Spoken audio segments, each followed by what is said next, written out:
चला तर आजचं साधं आणि टेस्टी जेवण काय आहे ते पाहूया. तर चपात्या बनवलेत, इंद्रायणी तांदळाचा भात बनवला आहे, मुगाने तूर डाळीचं मिरचीची फोडणी घातलेलं घट्ट वरण आहे, बिन पाण्याची गवारची शेंग बनवली, दूध आहे, तूप आणि साखर आहे. तर आपलं जेवण तयार आहे. तर ताटात वाढूया. ताटात 2 वाट्या ठेवूया. एका वाटीमध्ये दूध ओतूया, नंतर त्यात साखर टाकूया, तूप टाकूया. तर स्वीट डिश आपली तयार आहे. नंतर दुसऱ्या वाटीत घट्ट वरण वाढूया, भातावर खायला मस्त लागते. नंतर वरण वाढल्यानंतर कडेला आपण भात वाढूया. ताटामध्ये 2 चपात्या ठेवूया. कडेला बिन पाण्याची झणझणीत गवार शेंग बनवली ती वाढूया. नंतर लोणच्याची फोड आणि शेंगाची चटणी तोंडी लावायला वाढूया.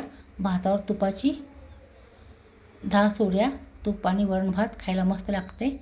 तर मस्त असं आपलं जेवण तयार आहे. देवाला नैवेद्य दाखवून पण जेवायला घेऊया. या जेवायला आवडलं तर लाईक शेअर सबस्क्राईब करा. धन्यवाद.